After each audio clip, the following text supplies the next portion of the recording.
인생은 살면서 한 번은 거치게 되어지는 결혼에 대한 여러 가지 정의들이 있습니다. 사랑하기 때문에 결혼하고 헤어지기 싫어서 결혼한다. 대부분 다 이런 이야기를 하지요. 하지만 이런 결혼에 대한 정의와 좀 다르게 결혼이라는 것이 무엇인지에 대해서 통찰력 있는 정의를 내려주는 책이 한 권 있는데 그 책은 정다원 소장의 부부관계 수업이라는 책입니다. 이 책에서 저자는 수많은 부부들을 상담하며 결혼은 이것이라고 세 가지 정의를 내립니다. 첫째는 결혼은 서로의 보호자가 되는 일이라 그렇게 정의합니다. 단순히 법적인 보호자를 넘어서 배우자가 힘들어할 때 누구보다 그 곁은 먼저 지키고 마음을 다독이며 지지해주는 심리적, 정서적 보호자가 되어주기로 결심하는 것이 결혼이기 때문에 결혼을 했다면 반드시 상대방의 약점을 감싸주고 그리고 어려움 속에서도 상대의 편이 무조건 돼주는 것, 이게 결혼이라고 얘기하는 거죠. 그러니까 결혼식을 했음에도 불구하고 서로의 보호자가 되어주지 못한 것은 결혼식을 했을 뿐 결혼은 해본 적이 없는 사람들입니다. 무슨 말인지 아시겠습니까? 결혼을 했지만 결혼의 삶을 살아보지 못하는 것, 누군가의 보호자가 되지 못하면 결혼을 누리지 못하는 거예요. 그리고 이 책에서는 두 번째 결혼을 정의하며 뭐라고 이야기하느냐, 결혼은 어른이 돼가는 과정이라고 정의합니다. 단순히 누군가와 함께 살아가는 것이 아니라 함께 살아가며 성숙한 어른이 되는 훈련의 과정이 결혼이다, 그렇게 이야기를 해요. 그러면 어른은 무엇인가? 감정을 조절해야만 합니다.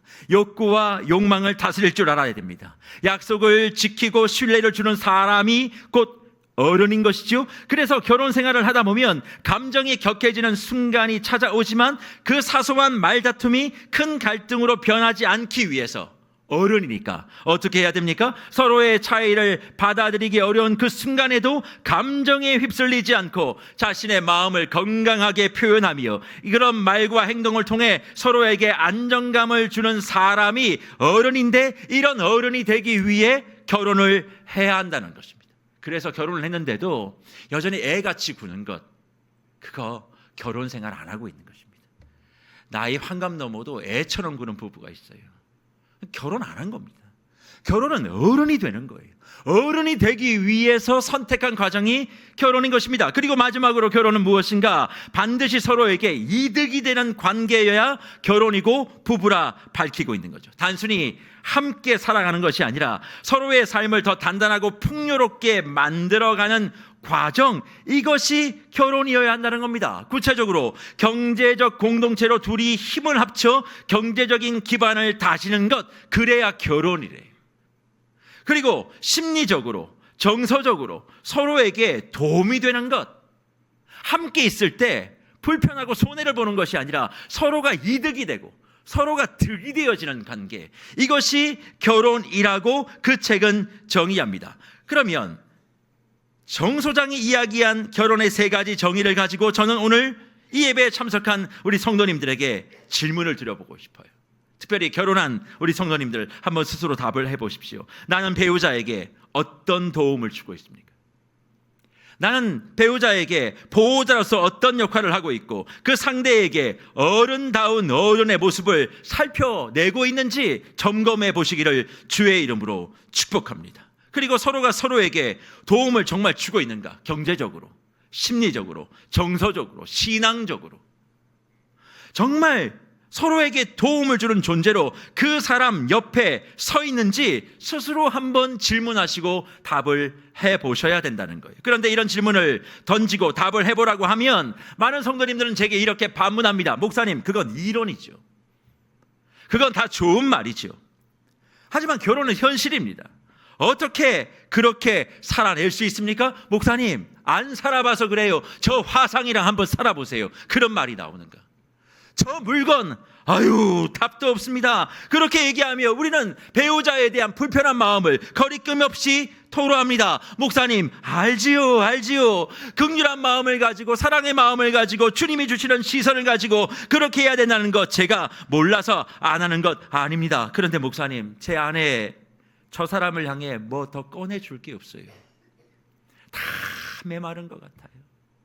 이젠 뭘 어떻게 해야 될지도 모르는 것 같아요. 바닥이 났어요. 사랑도 긍휼도 어떻게 노력을 해보고 애써보고 좋은 관계로 발전시켜보고자 하는 그런 모든 에너지까지 이제는 완전히 다 끝난 것 같아요. 진짜 끝이에요 라고 말하며 고개를 떨구시는 성도님들을 종종 목양의 현장에서 많이 보게 됩니다. 어째서 사랑에서 시작된 만남이 세상의 모든 것을 다 얻었다라고 생각하며 시작한 결혼이 이렇게 지독하고 괴로운 고통의 굴레가 되어 저와 여러분의 삶의 눈물 골짜기가 되었을까요? 여러 가지 이유가 있습니다. 성격이 맞지 않아서, 환경이 달라서, 여러 가지 보는 가치와 사고가 달라서 그렇다 이야기할 수 있습니다만, 그 부부의 문제의 중심에는 뭐가 있냐면 심리적인 단절이 있고, 그 심리적인 단절로 인하여 정서적 통증이 있었는데 부부가 그것을 해결하지 못하고 남겨두다 보니까 그 통증이 이제는 심화되어 죽음의 단계에 도달하게 된 것입니다. 사랑하는 묵별 여러분, 그러면 부부 사이에 있는 심리적 고립이라는 것이 도대체 무엇일까요? 단지 대화가 없다는 것을 의미하는 것이 아닙니다. 서로가 서로에게 좁히지 못하는 그 간극이 있는데 그 간극을 좁히지 못하니까 이제 뭐 하는 거예요? 상대를 투명 인간 취급해버리는 거예요.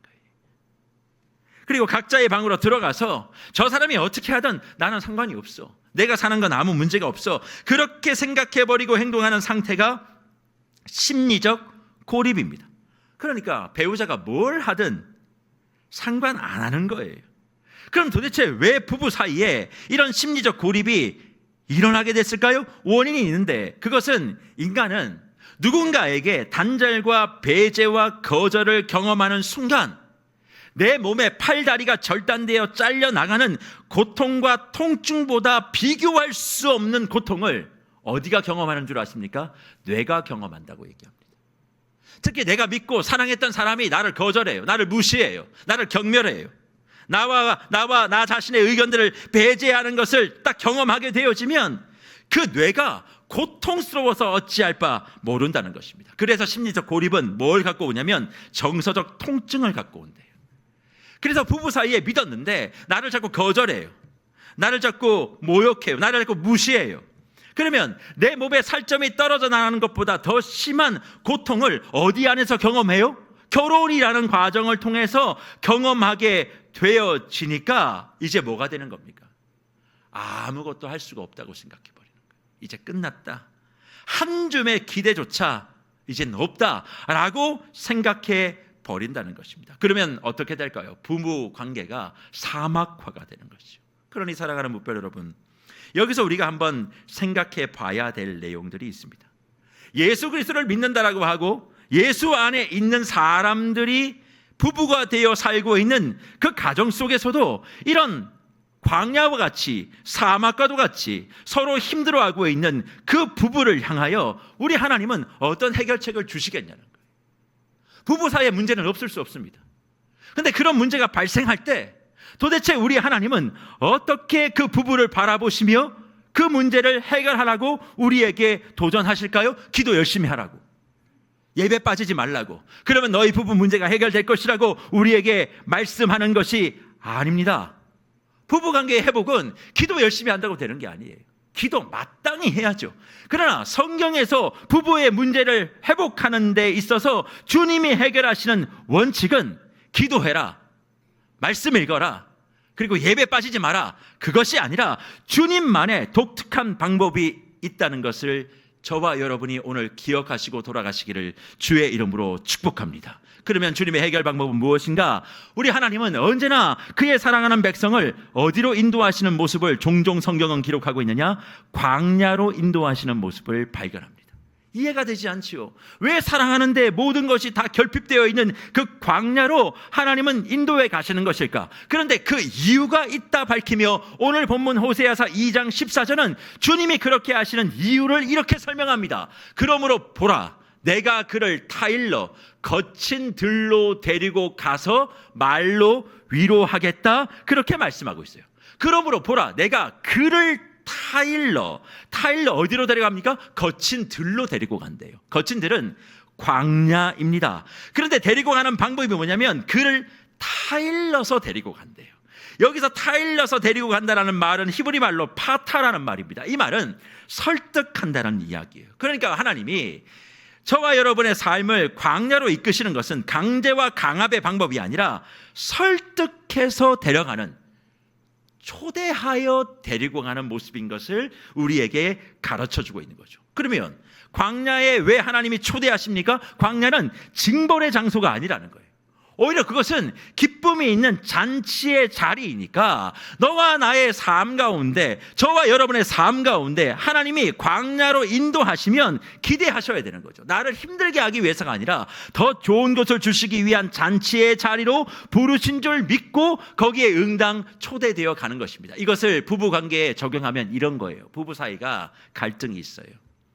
부부 사이에 싸움이 있어요. 부부 사이에 문제가 있어요.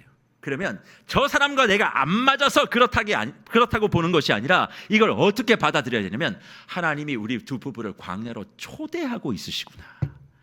주님이 우리를 광야로 이끄셔서 뭐 하시려고? 기쁨의 잔치를 맛보게 하려고 그렇게 하시는구나 라고 받아들이시고, 하나님이 광야로 초대하신 그 목적이 무엇인지에 집중하여 두 부부가 그 광야의 시간들을 잘 지나오셔야 한다는 것입니다. 그러면 주님이 초청하여 그 부부를 광야로 데리고 가서 하시고 싶은 일이 뭡니까? 말로 위로하는 거예요. 우리는 이야기를 들으면 잘 납득이 되지 않습니다. 부부간의 문제는 말로 위로받을 문제가 아니라 그 문제가 해결되는 거예요. 저 문제덩어리 남편이 뒤집어 엎어서 새롭게 내든지, 아니면 이 아내가 정말 주님 안에서, 성령 안에서 불을 받아 완전히 새로운 사람으로 거듭나든지, 하여튼 둘 중에 하나가 죽고 사는 사생결단이 일어나서 이 문제가 완전히 다 끝이 나야 되는데, 주님은 그렇게 하지 않으시고 뭐 하신다고요? 말로 위로하신다, 그렇게 얘기해요. 그러니까 이게 와닿지 않는 거죠. 그런데 사랑하는 무별 여러분, 하나님이 광야에서 부부를 초대하여 하시는 그 일들이 뭡니까? 그 위로가 무엇입니까? 히브리 말로는 다바르 레브라고 되어 있어요. 다바르 레브. 이게 무슨 얘기냐? 하나님이 그의 입술을 열어 위로한다는 얘기거든요. 그러면 하나님의 위로는 도대체 어떤 의미가 있느냐? 다른 게 아니죠. 광야에 초대된 부부는 지금 뭐예요? 아무것도 할 수가 없다는 거예요. 이미 해결됐으면 그 안에서 해결했죠. 광야까지 뭐 하려고 옵니까? 근데 해결을 못하니까 주님이 초대하여 뭘 지금 깨닫게 하시느냐? 너의 의지와 너의 사랑은 실패했다는 거예요. 너의 힘으로는 안 된다는 거예요. 하나님의 사랑과 인애와 돌보심을 너희가 받아들이고 그것을 듣게 되어지면 너희 부부 가운데, 아니 먼저는 너의 심령 가운데 위로와 회복이 시작되어지고, 위로와 회복을 경험한 사람만이 내 배우자를 위로하고 회복할 수 있어. 결국 그로 말미암아 모두가 다 기쁨의 잔치를 누리게 되는 것을 우리에게 도전하고 있습니다. 사실 이런 이야기를 들으면 저와 여러분의 삶 가운데 부부관계는 알 수가 없어요. 여기에서는 이렇게 웃고 계시지만 집에 돌아가면 그냥 뺑 하고 돌아서서 각자의 방으로 가시는 분들이 있을 수도 있다고 생각합니다. 그러니까 부부 문제만큼은 옆에 있는 제3자는 몰라요. 오직 주님과 당사자들밖에 몰라요. 그러니까 이 말씀을 듣고 있어도 마음에 감동이 되지 않은 이유는, 서로 같이는 앉아있지만 심리적 이혼 상태에 있는 부부들은 이게 와닿지 않을 거예요. 남보다 못한 부부로 살고 있는 바로 그 자리, 그 모습이 내 모습인데 어떻게 이 말씀이 와닿겠어요? 말씀을 들어도 한 번도 나는 위로받지 못하는 거예요. 마음의 일평생 소원 하나는 저 사람이 바뀌는 거예요. 맞죠? 그러니까 전혀 마음에 동의가 되지 못하는 것 아닙니까? 그런데 무별 여러분, 이런 갈등과 그리고 광야 부부의 모습 안에는 근본적인 문제가 있어요. 그게 뭔 줄 아십니까? 부부가 서로에게 이렇게 생각하는 고정관념이 우상의 뿌리처럼 탁 박혀 있는 거죠. 그 생각이 뭡니까? 남편과 아내가 서로를 향해서 이렇게만 생각해요. 너는 나를 행복하게 해 주어야 한다고. 너는 나를 행복하게 해 주는 사람이라고 죽어도 바꿀 수 없는 명제가 부부 사이에 우상의 뿌리가 되어 견고하게 버티고 있다는 거예요. 아내는 남편을 향해서 이렇게 얘기합니다. 남편, 너는 나를 행복하게 해주기 위해서, 어디 가서 내가 부끄럽지 않도록 해주기 위해서 사회적인 지위도 너는 가져야 돼. 경제적인 그리고 지원도 해줘야 돼. 그리고 배 뿔뚝 나오는 거 싫어. 좀 멋지게 꿀리지 아니하는 외모를 좀 갖추고, 내가 필요한 모든 것, 어디 가서 내가 기죽지 않게 살기 위해서 너는 존재하는 거야 라고 하는 명제가 변함이 없다는 거예요. 반대로 남편도 아내를 향해서 네가 나를 행복하게 해주기 위해선 이렇게 해야 돼 저렇게 해야 돼라고 하는 명확한 명제를 딱 뿌리 박히고 서로가 서로를 바라본다는 거죠. 그러니까 이 내용은 정리하면 뭐냐? 결국 상대가 나를 위해 존재하는 거예요.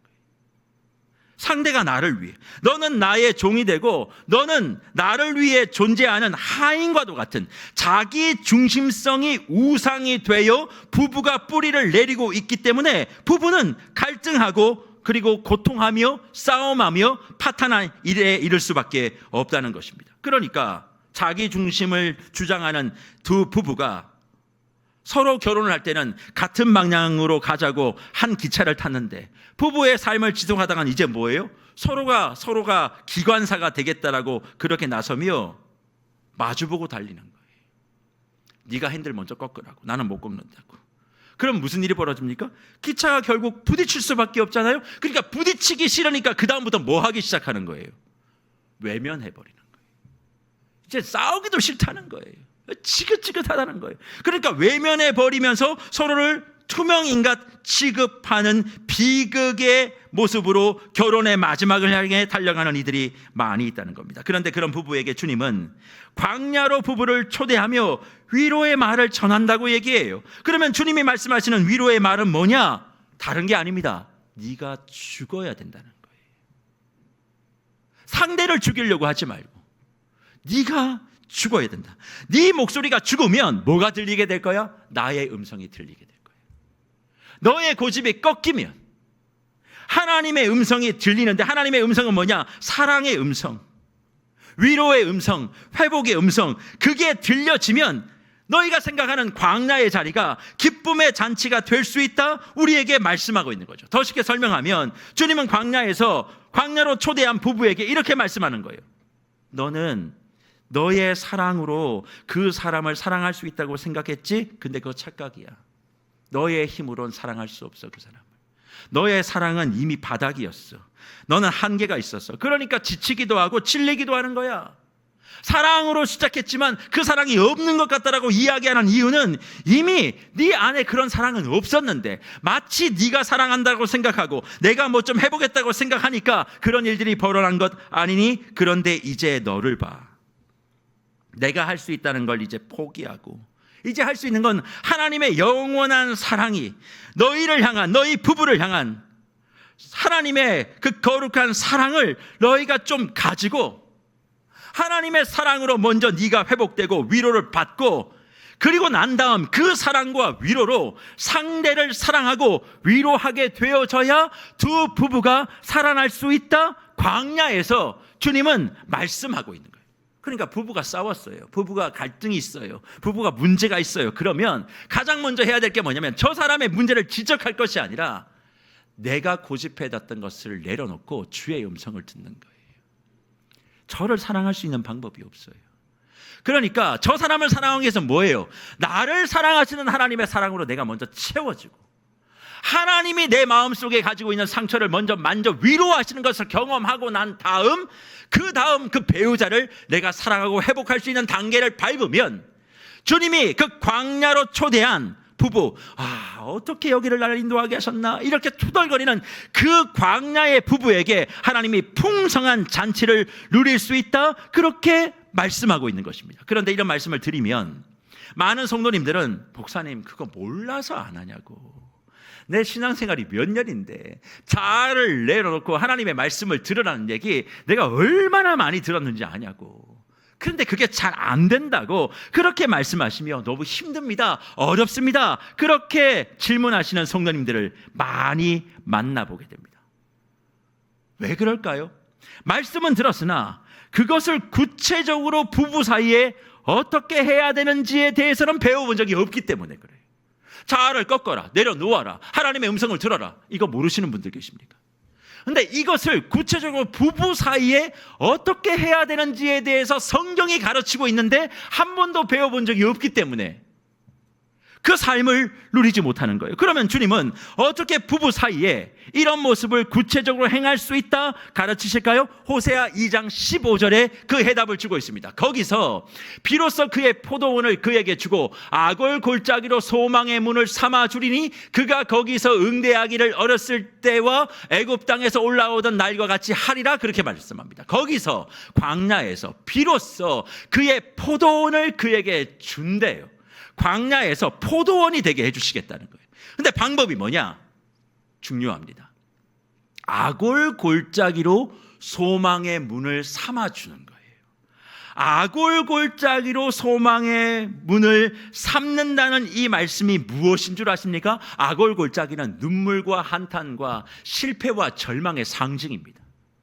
그러니까 나의 상대 배우자를 바라볼 때 모두가 다 뭐가 있어요? 아골 골짜기가 다 있어요. 저 사람 이게 마음에 안 들고, 저 사람 이게 너무 힘들고, 이런 문제들이 다 있어요. 근데 그것을 외면하거나 그리고 모른 척하지 말고 그 아골 골짜기를 뭐로 삼아야 된다고요? 소망의 문으로 삼아야 된다고.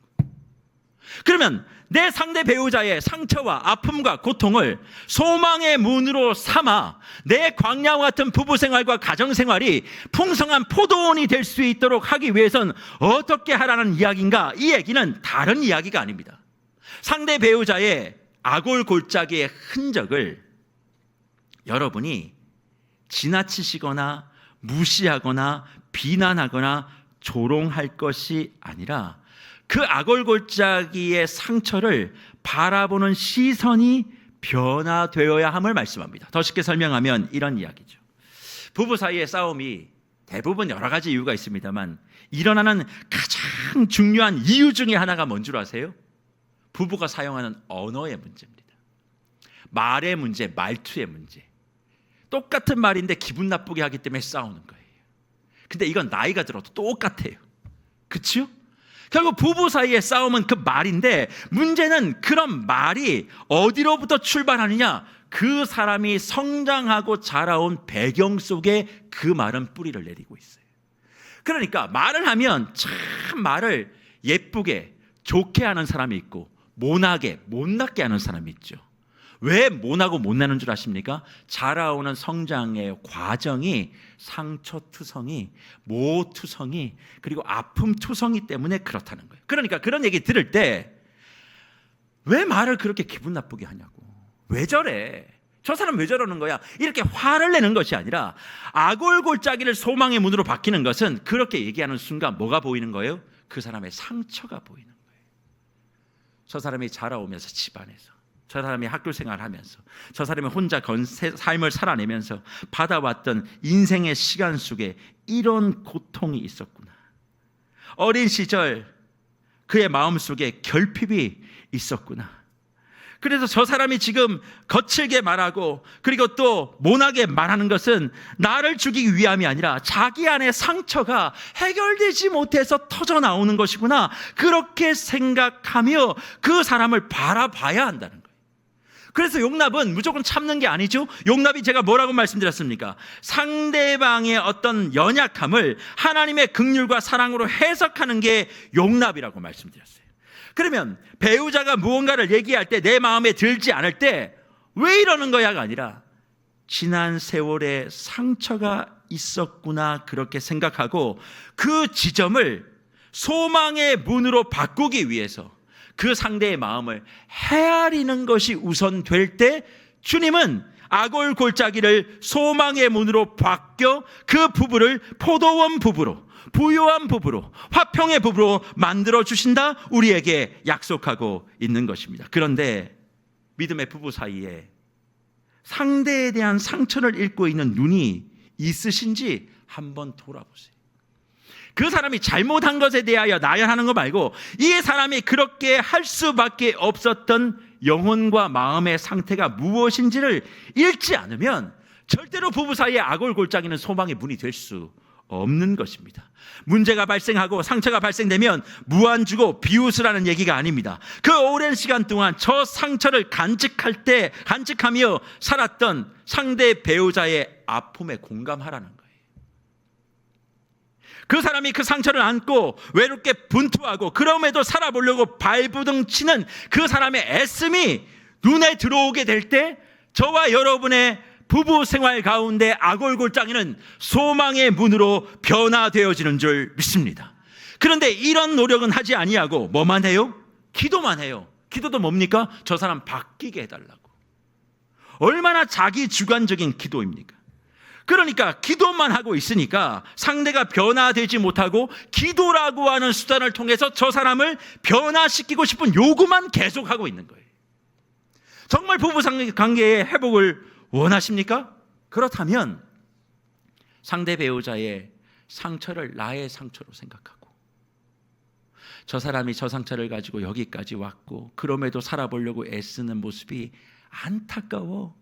그 상처를 내가 어떻게 잘 돌봐줘야 할까, 그렇게 생각하며 상대를 바라보게 될 때 저와 여러분의 삶의 소망의 문은 반드시 열어질 줄 믿습니다. 그래서 사랑하는 무별 여러분, 여기 혹시 미혼 자녀를 둔 부모님들 많이 계시고 또 결혼하지 아니하는 지체들도 계실 거라고 생각합니다. 결혼에 있어서 가장 중요한 게 뭐라고 생각하세요? 여러 가지 이유가 있겠습니다만 저는 이렇게 생각해요. 그 사람이 뭐 드라마틱한 스토리를 가지고 백마탄 왕자가 되고 뭐 신데렐라 같은 그런 스토리를 갖고 있는 그런 형제 자매를 선택하는 것보다 결혼에 있어서 가장 중요한 게 뭔 줄 아세요? 상처가 없이 정서적으로 안정된 평범하고 보통의 믿음의 가정에서 자라나서 사랑을 줄 줄도 알고 사랑을 받을 줄도 아는 사람을 만나는 것이 저는 결혼의 가장 중요한 이유라고 생각합니다. 뭐 재벌집 아니어도 괜찮아요. 뭐 이게 뭐 대단한 화려한 스펙을 갖고 있지 않은 가정이어도 괜찮아요. 중요한 건 뭐냐면 그런 걸 가졌어도 결핍이 있고 상처가 있고 고통에 있는 가정 속에 자란 사람은 왜 문제가 돼요? 상처받은 사람은 상처를 돌볼 수가 없어요. 사랑을 받고 사랑을 줄 아는 정서가 안정된 사람만이 그런 상처가 상대에게 보일 때 그것을 나의 상처로 생각하고 내가 품어 문제를 해결해 줄 수 있는데, 저 사람의 상처가 보일 때 누구의 상처가 보이는 줄 아세요? 나의 상처가 보이면 이제 그것은 깨지는 거예요. 그래서 결혼에 있어서 가장 중요한 건 정서적으로 안정된 가정 속에 자란 사람을 만나는 게 너무 중요하다는 거예요. 그래서 얼마 전에 저희 아이 하나가 제게 질문하더라고요. 아빠는 내가 결혼한다 그러면 어떤 사람을 데리고 오면 좋아하겠어? 그러는 거예요. 그러면서 제가 답을 하기 전에 보기 5개를 주는 거예요. 1번 집안, 2번 경제력, 3번 학력, 그리고 4번은 그 사람이 가지고 있는 외모. 그래서 제가 4개를 좀 얘기하길래 하나가 빠졌잖아. 그랬더니 신앙. 그렇게 얘기하는 거예요. 5가지를 딱 주고 저한테 어떤 것이 있으면 그 사람 만족하겠냐고 하나만 딱 골라보라고. 그러면 성도 여러분, 저는 이 5가지 가운데 무엇을 이야기했을 것 같아요? 신앙을 얘기했을 것 같죠? 아닙니다. 놀라지 마십시오. 저는 1번 집안을 이야기했어요. 집안이 좋아야 된다. 믿음의 집안이면 되고, 그리고 그 집안이 사랑의 집안이면 되고, 그 집안이 예의의 집안이면 되고, 그 집안이 존중의 집안이면 된다. 5가지는 집안에 다 포함되어 있다. 그래서 너희는 만나 그 사람이 좋아 결혼하지만 기억해라. 결혼은 사람과 사람이 결혼하는 게 아니고 집안과 집안이 결혼하는 거다. 그 사람이 어떤 사람인 줄 알려면 그 집안을 봐야 돼. 부모님을 봐야 돼. 그 부모님대로 하는 거야. 그래서 가장 중요한 건 부모님의 신앙, 믿음의 가정, 믿음의 가문 안에 그 아이가 있는가? 그거 아빠는 제일 많이 봐. 그거 보면 나머지는 따라오니까. 그렇게 제가 이야기를 해줬어요. 왜 그런 이야기가 필요합니까? 결국 안정되고 믿음 안에서 자란 그 사람이 결국 내 안에 상처가 발생했을 때 그 상처를 상처로 받아들이지 않고 오히려 상처를 사랑으로 품어서 오히려 부부가 안정될 수 있는 길을 지나갈 수 있도록 광야와 같은 시간들을 지나갈 수 있는 그런 곳곳에서도 그 광야를 포도원의 농장처럼 부유한 농장처럼 만들 수 있는 그 힘이 그 사람에게 있기 때문에 그렇습니다. 그래서 오늘 본문도 보십시오. 아고를 소망의 문으로 서로 인식하고 이해하게 되어지면 그 가정에 이런 일이 있다, 그렇게 얘기하며 오늘 호세아 2장 16절은 이렇게 기록합니다. 여호와께서 이르시되 그날에 내가 나를 내 남편이라 일컫고 다시는 내 바알이라 일컫지 아니하리라 기록하고 있어요. 아골 골짜기와 같은 상대 배우자의 상처를 지적하고 네가 문제다 그렇게 얘기하는 것이 아니라 그것을 헤아려 내가 어떻게든 저 상처를 해결해 주겠노라고, 내 입으로는 안 되고 하나님의 힘과 능력을 빌어서 그렇게 하겠노라고 아골 골짜기를 소망의 문으로 딱 열면 주님이 주시는 축복이 뭡니까? 그날에 내가 나를 내 남편이라 일컫는데요. 아니 이게 도대체 무슨 축복입니까? 아니요, 여기에 진짜 광야 부부가 포도원의 부부가 되는 축복의 비결이 담겨져 있습니다. 그게 도대체 무엇일까? 보세요. 여기서 주님이 내가 나를 내 남편이라 일컫는다라고 얘기할 때 남편이라는 말이 뭔지 아세요? 히브리 말로 이쉬라는 말입니다. 근데 이 말은 창세기 2장 23절의 말씀에 근거해요. 뭐라고 얘기합니까? 아담이 이르되 이는 내 뼈 중에 뼈요 살 중에 살이라, 이것을 남자에게서, 이게 이슈입니다. 남자가 이슈예요. 그러니까 남자와 남편은 같은 말이에요. 그래서 남자에게서 취하였은즉 여자라 부르리라 말씀하고 있습니다. 그러니까 성경에서 말하는 남편의 원뜻은 뭐냐면 뼈 중에 뼈, 살 중에 살. 이게 무슨 얘기예요? 나와 본질이 같다는 얘기예요. 남자와 여자는 그렇죠? 다를 수 있지만 남편은 아내와 본질이 같다는 거예요. 똑같은 생각, 똑같은 마음을 갖는 삶의 동반자로 전환되는 축복이 포도원의 축복이라는 거죠. 너와 나는 타인이 아니라 하나라는 거예요. 본질이 하나라는 거예요. 뼈 중에 뼈, 살 중에 살. 그러니까 사랑하는 무뼈 여러분, 남편이라는 말의 한자어의 의미가 뭔 줄 아세요? 산의 남자의 편안할 편자입니다. 그러면 이 말의 의미는 뭐예요? 남편은 아내를 지배하는 주인과 군림하는 부림하는 사람이 아니라 아내를 세상에서 가장 편안하게 해주는 남자가 남편이에요. 근데 그 사람이 제일 나를 불편하게 하죠? 그렇죠? 남편이 제일 괴롭죠? 남편은 원래 아내를 가장 편안하게 해주는 남자여야만 합니다. 그런데 우리는 그 남편이 제일 불편하다고 여기시는 분들이 많이 있어요. 그래서 우리말에 남편이라는 말은 또 나의 편, 너의 편이라는 뜻도 있잖아요. 그래서 모든 사람이 등을 돌려도 끝까지 내 곁에 서서 나는 당신 편이야 말해주는 그 사람이 남편이라고 얘기합니다. 그래서 남편이 남의 편이 될 때 비극은 시작되고, 남편이 그 순간 아내의 바알이 되면서 그가 아내의 고통이 되어지면 거기가 뭐예요? 지옥이 된다는 거예요. 그래서 사랑하는 성도 여러분, 특별히 우리 남자 성도 여러분, 남편으로 불리고 있으면 남편답게 행동하십시오. 그게 하나님께서 원하시는 포도원과 같은 가정을 만드는 첫 번째 모습입니다. 남편답게. 남편이 뭐라고요? 세상에서 아내가 가장 편안하게 느끼는 단 한 사람의 남자예요.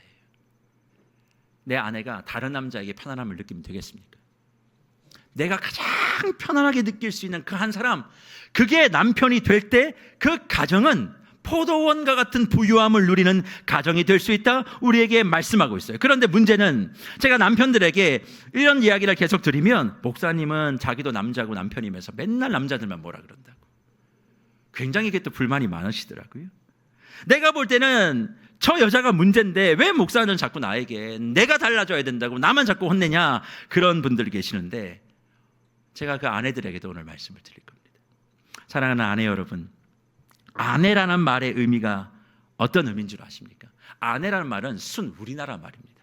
우리 말이에요. 근데 아내라는 말은 밖과 안이라고 할 때 안과 그리고 해입니다. 태양이요. 태양. 떠오르는 태양. 그 두 가지 말이 하나로 결합된 말이 아내니까, 아내의 의미는 뭐냐면 안에 떠있는 태양이라는 뜻이에요. 가정 안에 떠있는 태양이 아내라는 의미입니다. 그러니 남편은 집 밖에서 생존을 위해 수고하지만 아내는 집 안에서 뭘 해야 됩니까? 가족의 생활을 위해 따뜻한 온기를 움트게 하는 존재가 아내라고 이야기를 하고 있는 것이죠.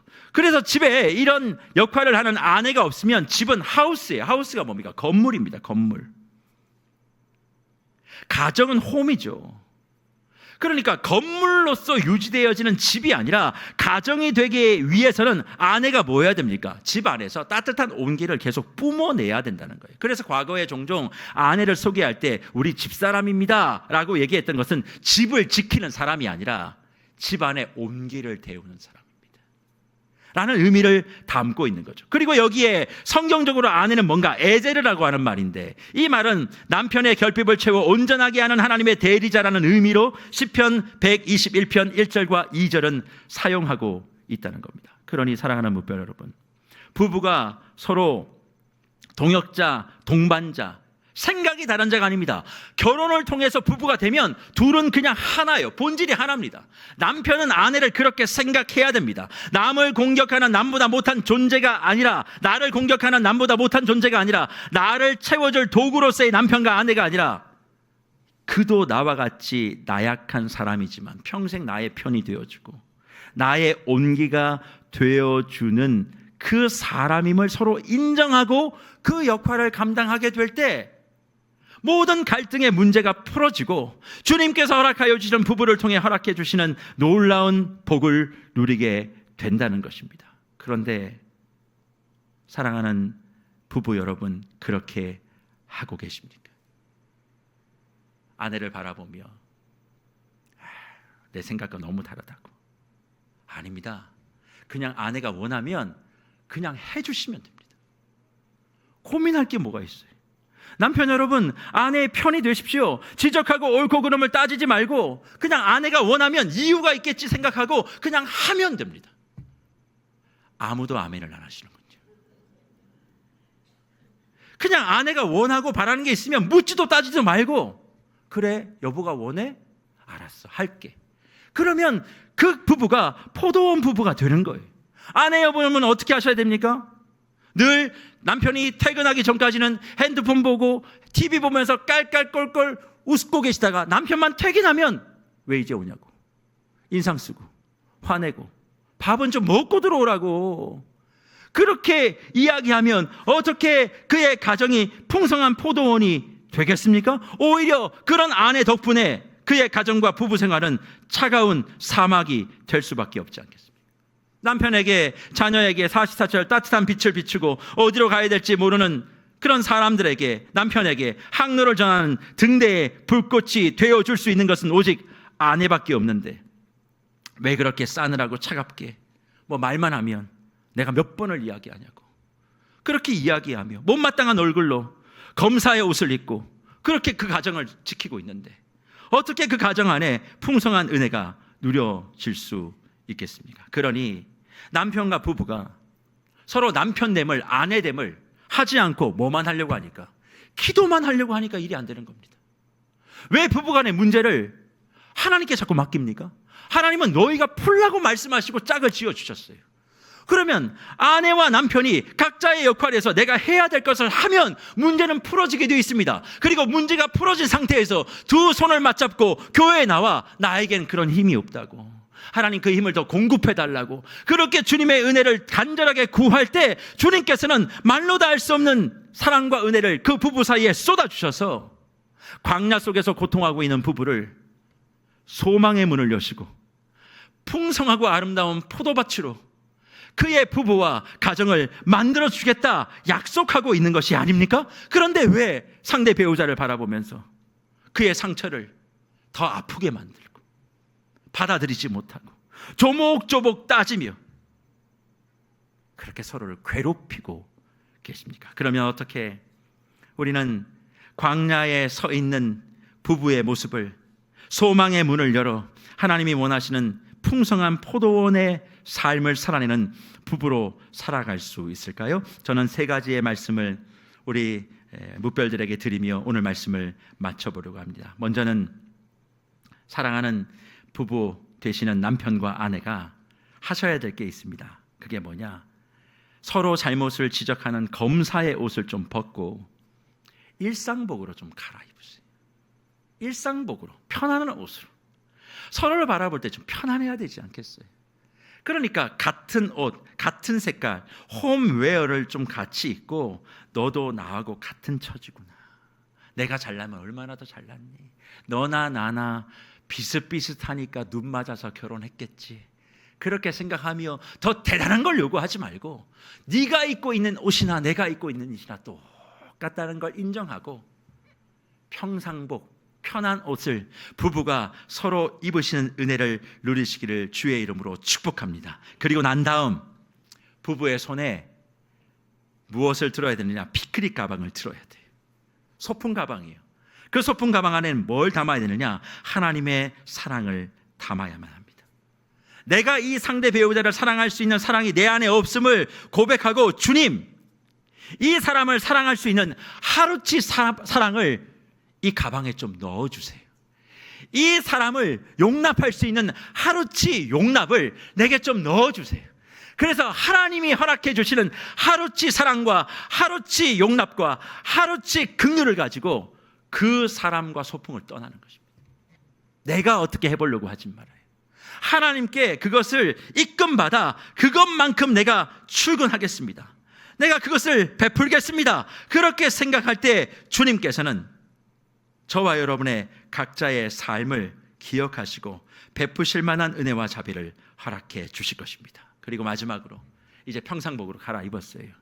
하나님의 사랑을 담는 소품 가방을 들었습니다. 이제 그 다음 해야 되는 게 뭔지 아세요? 부부가 손을 맞잡는 거예요. 부부가 손을 맞잡고 이제 하나님의 은혜만을 구하고 기도의 자리, 예배의 자리, 그때 나가는 거예요. 그냥 무조건 강제적으로 끌고 나와서 여기 앉혀놔 봐요. 사람이 바뀌나? 안 돼요. 먼저 같은 옷을 입고 소품 가방 같이 탁 차리고 그 다음에 남편 손을 쭉 잡고, 내가 당신의 온기가 되었지 않소, 내가 당신의 편이 되었지 않소. 이게 딱 맞아 들어갈 때 두 부부가 손을 잡고 하나님 앞에 나와 예배할 때 정말 우리가 상상할 수 없는 하나님의 은혜를 그의 부부와 가정 속에 허락해 주시며 이전의 상처와 수치와 눈물을 소망으로 바꾸어 주신다 말씀하고 있는 줄 믿습니다. 저는 이 세 가지가 우리 세계로교회 모든 주의 권속들 가운데 부어지기를 주의 이름으로 축복합니다. 하지만 마지막으로 이렇게 말씀드리면 불편하고 힘드신 성도님들이 계십니다. 어떤 분들이십니까? 잘해보려고 했는데 결혼 생활에 마지막이 좋지 못하여 깨어진 가정을 가지고 있는 분들입니다. 이런 분들은 이런 말씀을 들으면 내가 오늘 들을 말씀이 없구나, 나는 또 믿음 안에 실패한 자구나, 내가 세상에서도 실패했는데 오늘 강단에서 목사도 나를 실패자라고 얘기하는구나, 그렇게 마음 아파하시는 분들이 계십니까? 그렇다면 오늘 본문 호세아 2장 19절에 이 말씀을 붙잡으세요. 내가 내게 장가들어 영원히 살되 공의와 정의와 은총과 긍휼이 여김으로 내게 장가들 것이다. 주님은 말씀하고 있습니다. 사랑하는 성도 여러분, 사람과의 약속은 깨졌다고 해도 하나님의 사랑과 언약은 무너지지 않고 사라지지 않았음을 말씀은 우리에게 증언합니다. 그리고 그런 분들에게 주님이 영원히 장가들어서 어떤 상황에서도 너의 손을 잡고 있기 때문에 너는 실패자가 아니라고, 너는 문제가 있는 것이 아니라 우리에게 말씀하시며 앞으로 나와 함께 더 건강하게 위축됨 없이 당당하게 그리고 맑고 밝게 새롭게 시작하는 그 인생을 시작하라 우리에게 도전하고 있는 줄 믿습니다. 그러니 실패했다고 숨지 마십시오. 내 가정이 잘 해보려고 했는데 안 돼서 지금 혼자 되었다, 부끄러워하지 마십시오. 주님이 여러분의 신랑 되어 손을 잡고 계시고 새롭게 시작하는 그 인생을 축복하고 응원하고 계시는 줄 믿습니다. 그러니 어떤 자리 어떤 모습에서든 남편과 아내와 부부가 교회의 모형으로 주신 그 가정을 더불어 잘 세워가는 그 역할을 잘 감당함으로 부부 사이에 모든 갈등을 해소하고 주님께서 정말 원하시는 천국의 부부, 천국의 가정이 저와 여러분의 삶 가운데 멋지게 시작되는 은혜를 누리시기를 축복합니다. 부부가 그 역할을 해야 교회가 행복하고 교회가 행복해야 지역과 나라가 하나님 나라 모습으로 회복되는 줄 믿고, 오늘 부부 사이의 문제 기도함으로만 해결하려고 하지 마시고 오늘 성경에서 허락하여 주신 남편의 역할, 아내의 역할을 잘 감당함으로 아골 골짜기와 같은 부부 사이가 소망의 문을 열고 성경에서 얘기하고 있는 가장 풍요롭고 아름답고 복된 포도원 부부, 포도원 가정이 되시기를 주의 이름으로 축복합니다.